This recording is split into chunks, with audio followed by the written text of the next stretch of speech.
It is time for Around the 412 with Smitty and Tyler.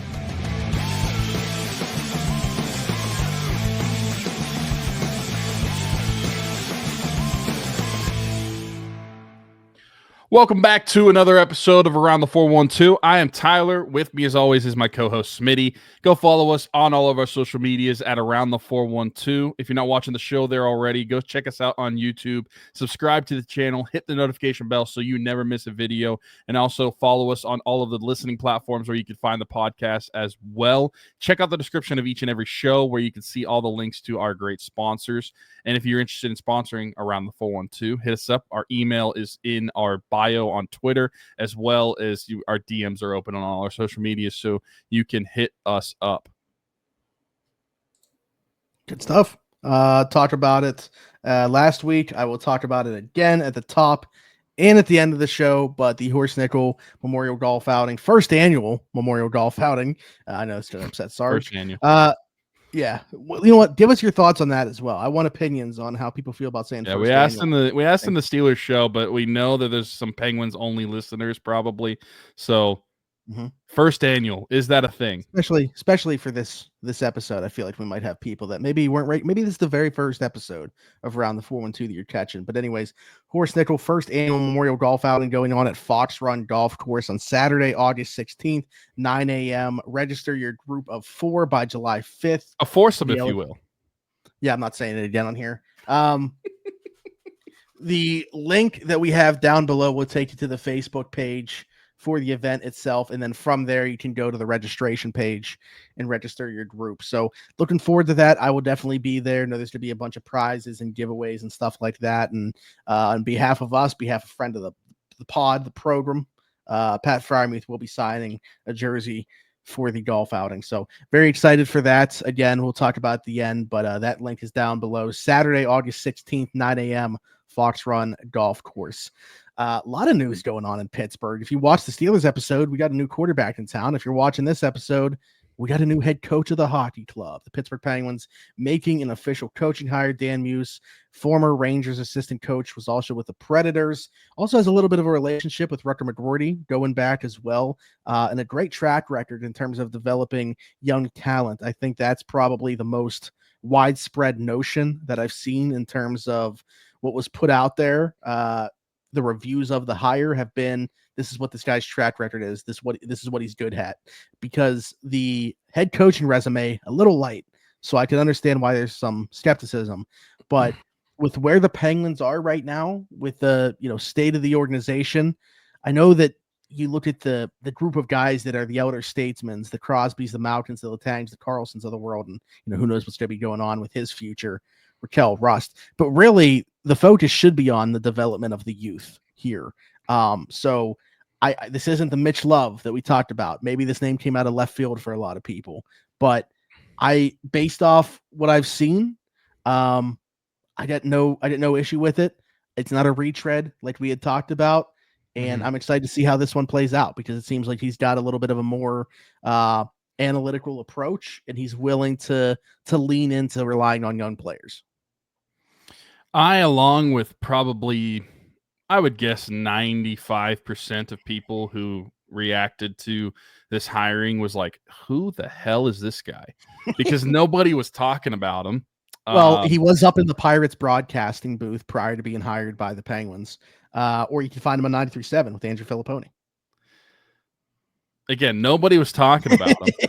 I think that obviously you mentioned Mitch Love. There were a few other names that were heavily talked about with the Penguins, and it seemed like that's the direction that they were going to go as far as finding their new head coach. Just Dan Muse, just the name.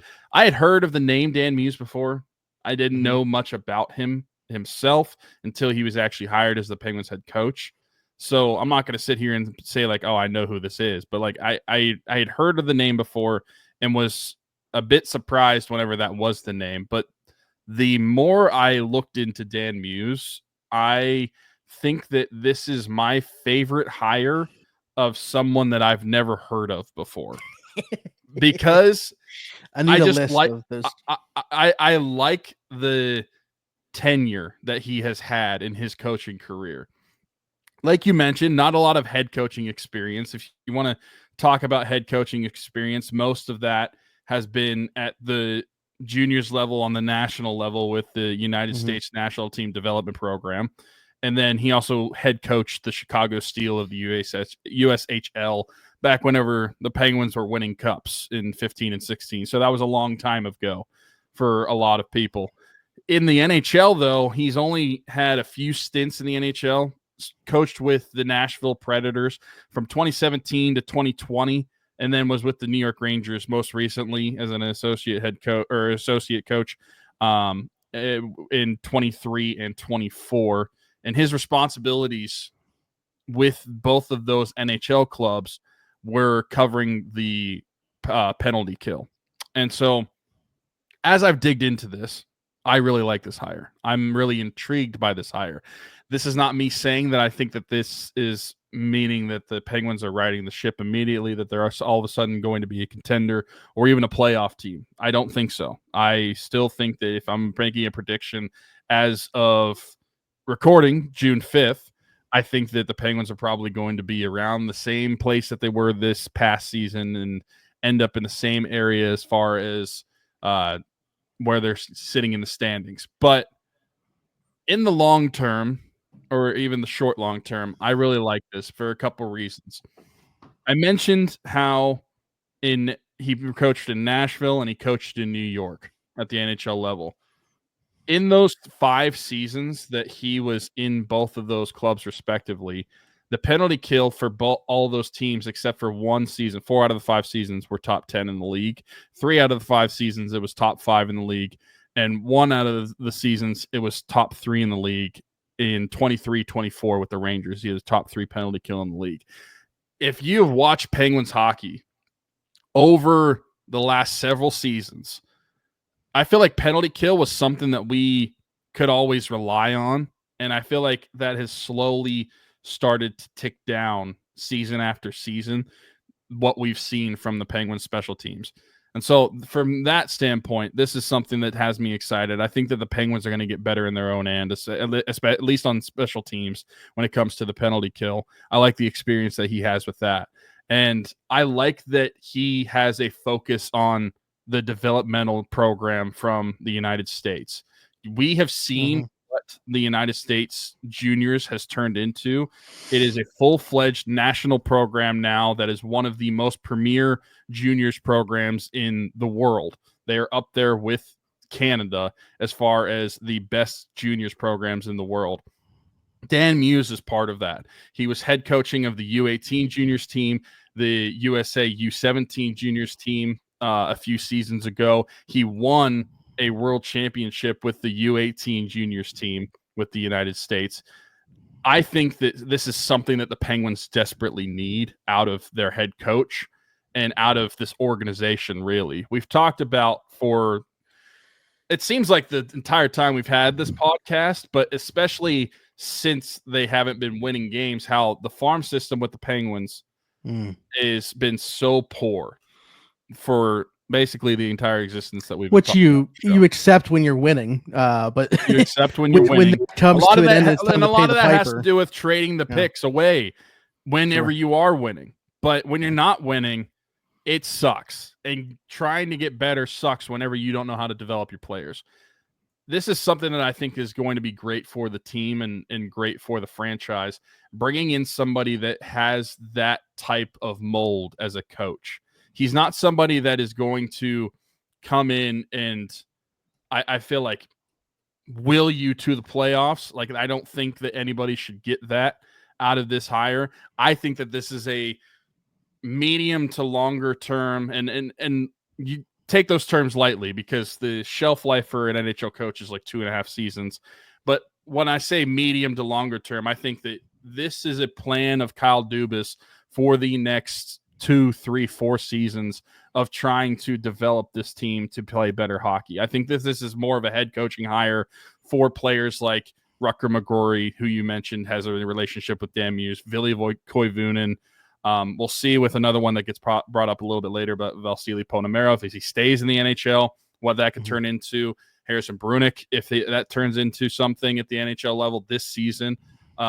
this is something that I think that is valuable for where the direction of the Penguins is going. And we've talked about at length how Kyle Dubas has this opportunity and job to try to compete now, but also he needs to build a future of this program.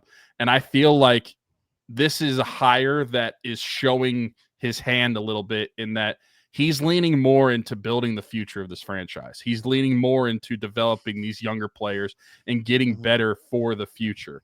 I don't think that Dan Muse, if they wanted to hire somebody that is going to maybe like make you better as far as a competitive standpoint goes in 2025, and you're going all in now, I feel like Jay Woodcroft, not necessarily if you agree with the hire or not, that would have made more sense than what this is. What this is to me is that Kyle Dubas and the Penguins are taking their time on focusing on building the future of this franchise, which is why I like it so much. Because while obviously I want to see the Penguins be competitive again while we have Sidney Crosby on the team, ultimately I know the day is going to come eventually where he's going to be gone, and I don't want this team to be left hopeless, scrambling to figure out what they do as a franchise.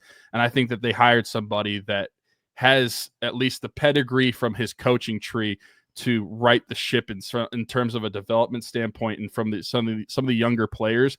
And if you want to talk about why this gives me happiness for what I hope the roster is going to look like for 2025, I think that having Dan Muse as head coach means the Penguins are trying to go as young as possible. I think that they're done with the older player 1-year contracts. I think that you're going to see more younger AHL type players playing in your middle and bottom six for the Penguins, which if you're going to be bad, and this is something that we've said with the Pirates too, if you're going to be bad, you might as well give us something more entertaining to watch. Why would I want to watch Noel Achari when I could be watching somebody that is in the AHL that could potentially come up to the NHL and make his way in that league? I think that that's something that is, at least for 2025 specifically, even though I'm talking about the future mostly, that's something that is exciting for me because I think the Penguins are going to look a lot younger than they did in really the last 5+ years. That was pretty impressive monologue. I didn't know we were getting a Tyler Weeks monologue on around the 4-1-2. I swear to God, I think you started talking at like the 4:30 mark and we're at the 12:30 mark. I think there was just 8 straight minutes of talking about this. But hey, I'm here for it. There's a lot of good information, a lot of good nuggets dropped there that I did not have pulled up in front of me. So hopefully some new information for people about, because you talked about it. Like, I think this was a guy that we weren't very familiar with when the announcement was made of who the hire was. So yeah, good stuff. Honestly, what I knew is obviously high regards for the way he's developed young players, relationship with Rutger McGroarty. That's it. Literally. That is what I knew about this coaching hire. So I guess my question, and throw it to Nad and then come back and we can discuss more, is while we're talking about this, some of the stuff that you said within there is why I even posed this question is, okay, he's the guy right now, and hopefully he can develop some of this young talent. Is he going to be able to stick around long enough to be the bench boss to see that fruit then be bare? That's the question that I have. Is he going to be just a bridge to the next guy, unfortunately, or will he be the guy? But we'll talk about that when we get back. Throw out the game changers. What's going on, everybody? Smitty from around the 412, and I just want to take a quick second to give a shout out to our folks at Game Changers. Their logo on the screen right now, right above my microphone. Over 2,000 different designs in their catalog. Luxury heavyweight material. I'm wearing one of their shirts right now.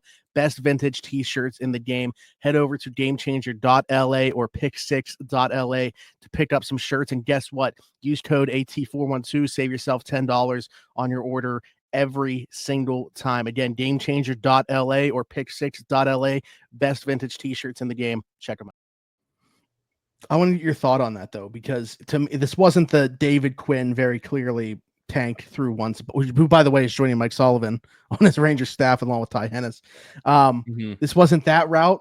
This also wasn't the DJ Smith route. This wasn't the Jay Woodcroft route, who I think would have been kind of in the middle of those. Like, it could have ended up being a bridge, but maybe they are a longer term guy. Mitch Love, I feel like, would have been. Where do you think Dan Muse falls within that? Do you think there's a shot that he is I mean, you don't make a hire thinking this guy's going to be the guy for 2 to 3 years. Hopefully he is the long-term guy, but just like outlook right now, because of what you think he brings to the table, how do you see it playing out? I think that a lot of what early on is going to happen with Dan Muse and his NHL tenure as a head coach is going to be credited to who he brings in around him. And so while I'm not trying to dodge the question of what do I think he's going to stick around, I'm going to answer it. But I do think that there's other factors that play into him just besides the individual coach by himself. Mm-hmm. I think that in order to have that success to not be a gap head coach, I think that he should bring in guys that are good at specific things. I think that you need to bring in a new goaltending head coach, or not head coach, goaltending coach. I don't think that the Penguins have had good goaltending for a long time, and I think that that's something that has really hurt the franchise.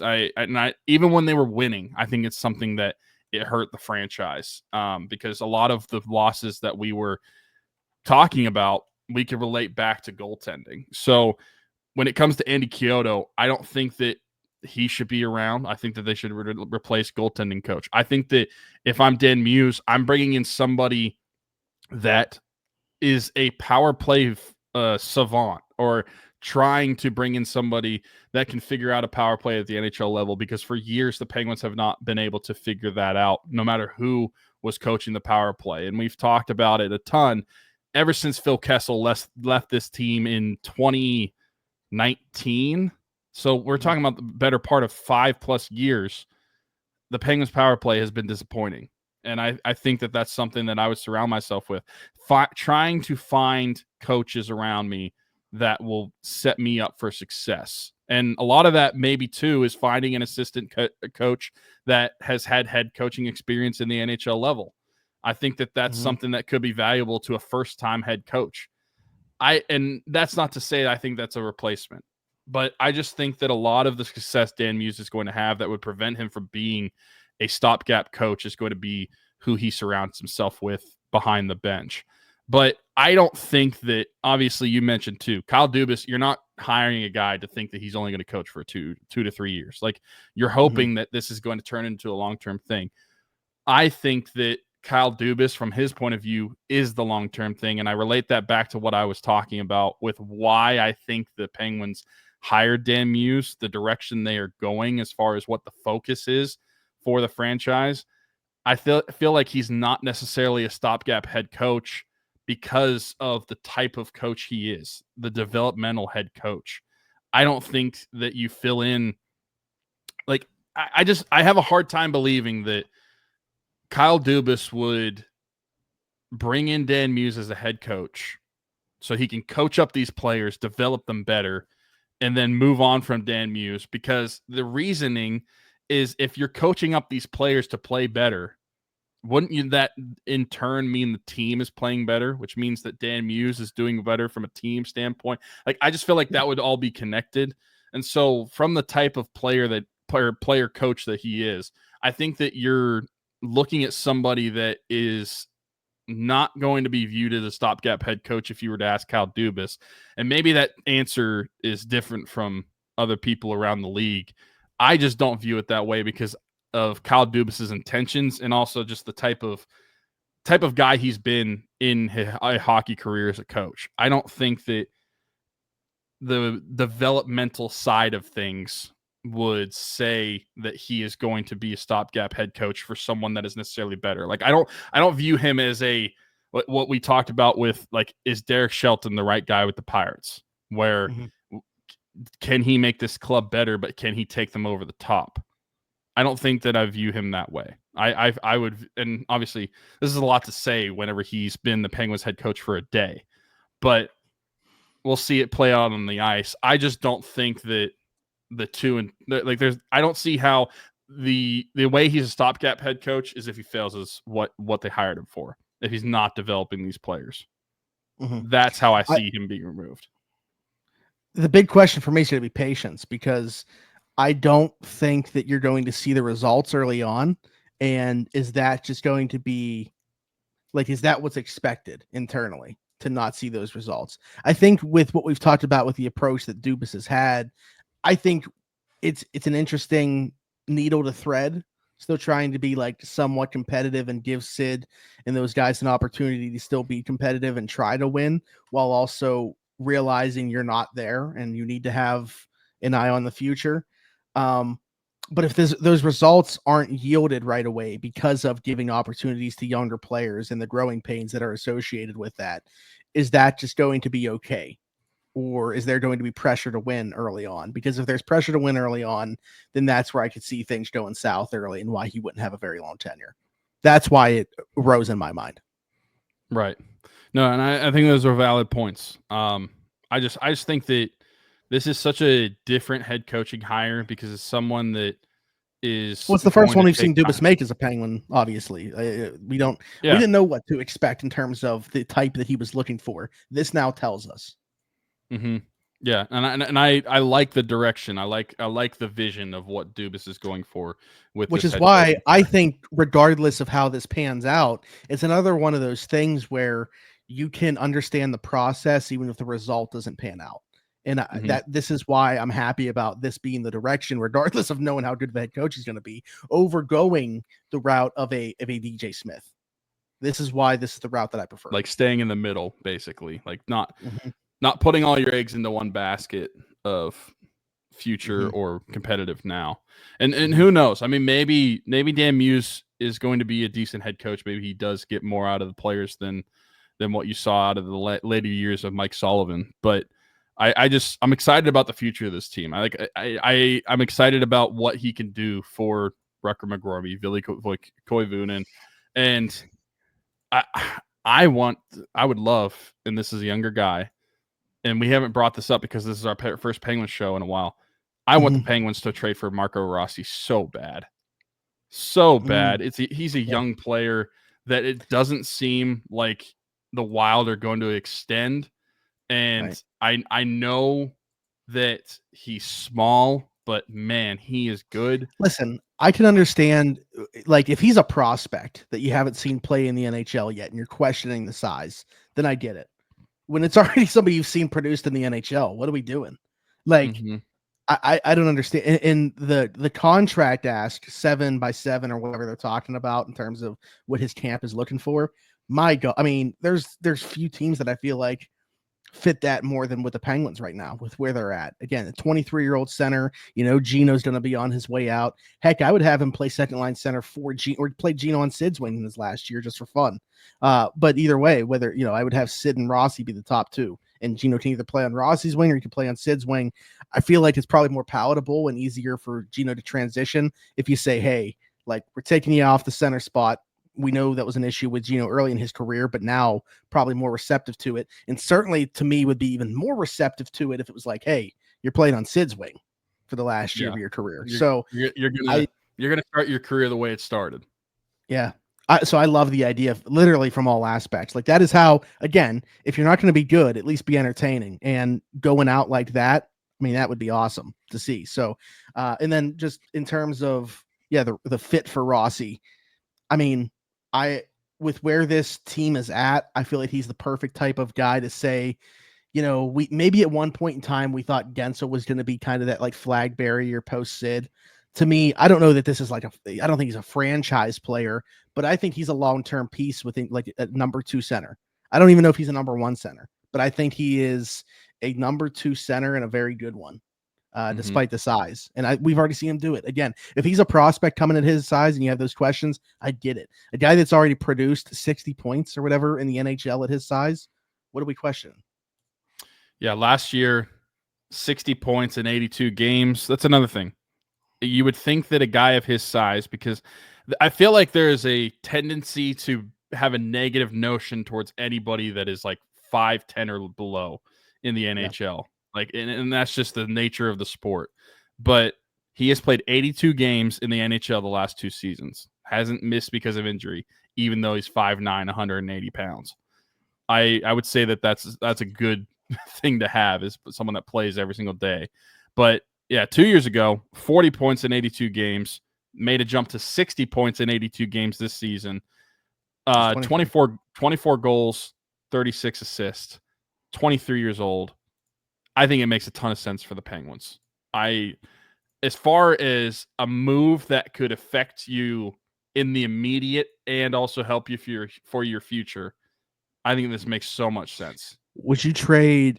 Because there's been a lot of talk about this. Like from the Wild side, it's interesting, but the size is clearly what the hangup is for them. So they might even be willing to go like an older route. They've been the team that's made the playoffs. They're the Steelers. You mentioned this. You made a great comparison about they continue to make the playoffs, but not be able to win a round in the playoffs. Being that they are already like in a competitive window and looking for win now players, could they be a team where it's not a 1-for-1 swap? I'm sure the Penguins have to include something else. Could they be a team for Raquel to maybe be a part of that deal, and that's how you get it done? Potentially. I think that if you paired up Raquel with, I mean, if you're trading for a 23-year-old, I would imagine the pick's probably pretty high. Yeah, I would hope it wouldn't have to be a first, but maybe a second. And yeah, maybe more. like, maybe a maybe 2, 4, or 5, 2, a 4, or a 5, and Raquel for Rossi. I think that could work. The thing that is going to help next season, the season after that, everything going on, the cap is going up year after year over the next few seasons. Mm-hmm. And so I feel like contracts are going to be more swallowable as far as like moving on from players with poor contracts. I know. Phrasing. I just that could be the case. And maybe Raquel would be somebody that does Raquel's well contract is going to look great right now. But I also that's what I'm saying. I'm not. Did we talk about this on here in terms of how his? No, I was talking about just off a pod. Do too many podcasts. I forget where I talk about stuff. But let's have a conversation, not on a podcast, with somebody about Raquel, and probably the time to sell high would be right now this off season. At the same time, like his game's not predicated on speed. Like I don't think that shot's necessarily going anywhere. While he may not, score how many did he have last year? End up 34, whatever he ended up with. He might not do that again, but he's more than he did the year before that. Oh, sure. But he's a 30-goal scorer in this league in very affordable contract, especially going forward now. So he had 35. 35. Okay. 35, 70 in 81 games. Yeah. So swallowable, that contract very much is. Yeah. Let's move on to our last talking point. The one that I alluded to a little bit earlier.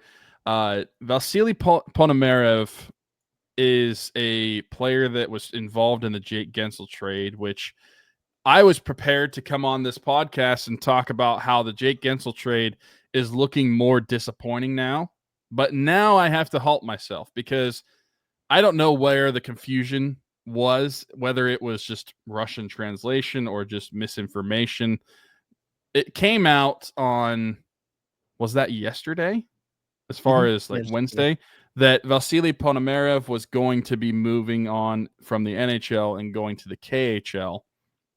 And my first reaction was that sucks because to me, the Jake Guentzel trade is kind of being ripped apart a little bit because Michael Bunting was traded this past season. You would lose Ponomarev, and really the only significant piece that you'd have from that trade is Koivunen, who is still a wait and see how he develops in the NHL. I liked what he did at the end of last season, but it would suck if that was the case. But not so fast. Turns out that only a KHL trade happened for the rights of Ponomarev. And so he could still technically be in the NHL this year, or potentially be in the NHL, I should say. Might start in the AHL if he signs his tenure from the Pittsburgh Penguins. He's our RFA, so he's going to be offered a tenuring contract. If he signs it, obviously he will be with the Penguins. If he doesn't, he has the freedom to go back to the KHL if he so chooses, which I am trying to figure out which team that was. Avangard is the team that they traded with, or they got his rights. So I guess it's up to Ponomarev what he wants to do. I imagine the Penguins are going to tenure him a contract as the RFA. I can't find a reason why they wouldn't.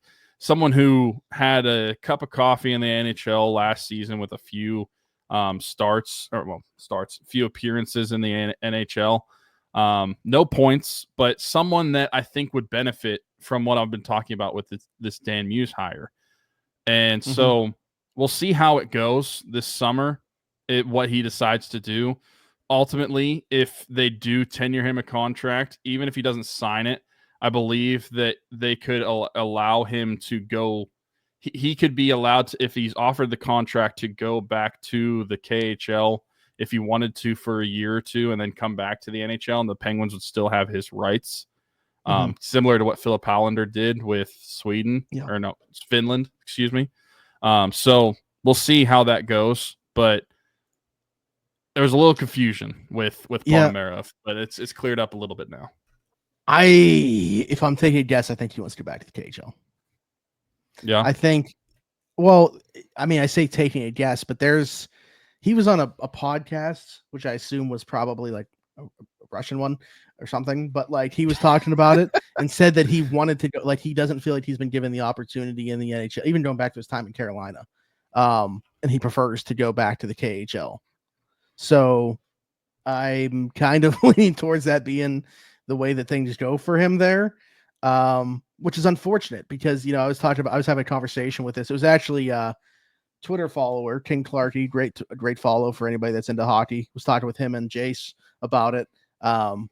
Two great follows for Penguins or NHL hockey talk, whatever. And from a fan perspective, 100% would have put him in the spots that like Noel Achari was in last year. Would have rather given him a look to see what he had. And from a fan perspective, that's 100% out of 100% of the time is what you're going to do. From a coaching perspective, where like winning every game matters, your priority isn't getting a look at that player.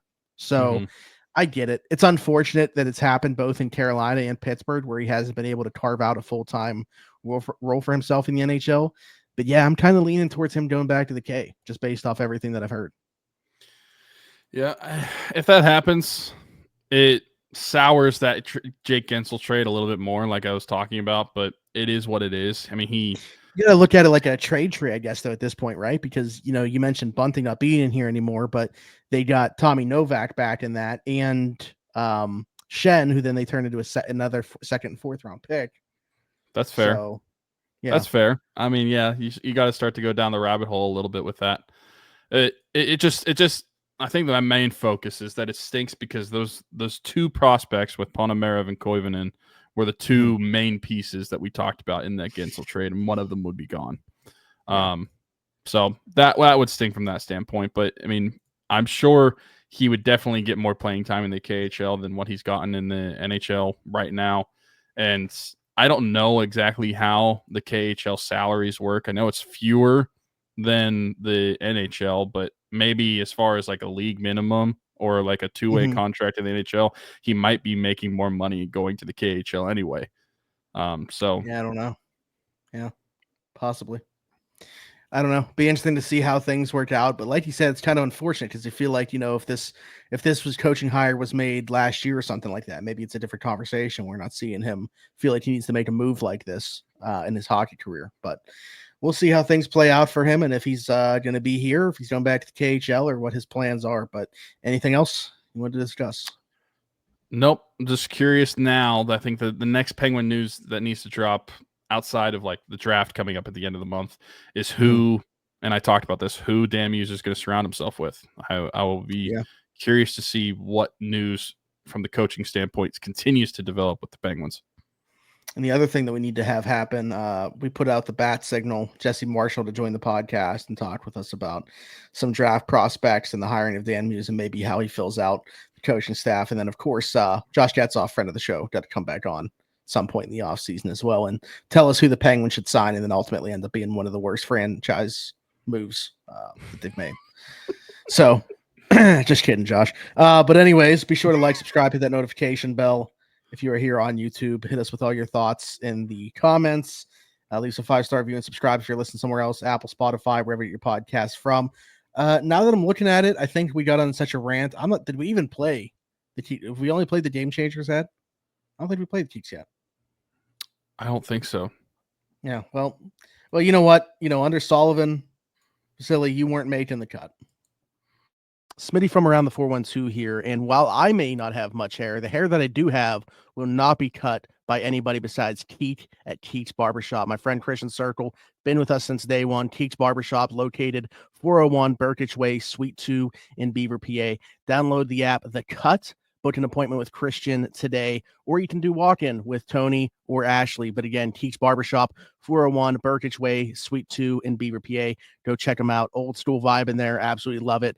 Cannot recommend them enough. Wouldn't go anywhere else. Maybe I'll see you there. That is also down in the description wherever you're watching or listening. All of our sponsors are GameChanger.la, Pitch6.la. Save yourself $10 using code AT412 at checkout.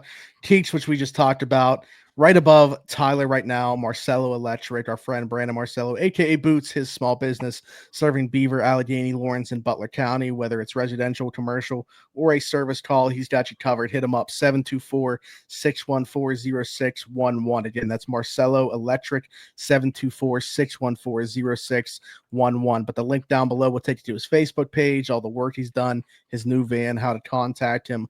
All that stuff is down below. And then, of course, as we mentioned at the top of the show, the Horse Nickel First Annual Memorial Golf Outing going on at Fox Run Golf Course on Saturday, August 16th at 9 a.m. You got to register your, you know what, I'll say it, foursome by July 5th if you want to participate. I think there's close to a dozen teams so far that are registered. So make sure you get in, reserve your spots, $400 for every foursome. So obviously $100 per person, or maybe you're going to make your buddy pay if you get a golf or whatever.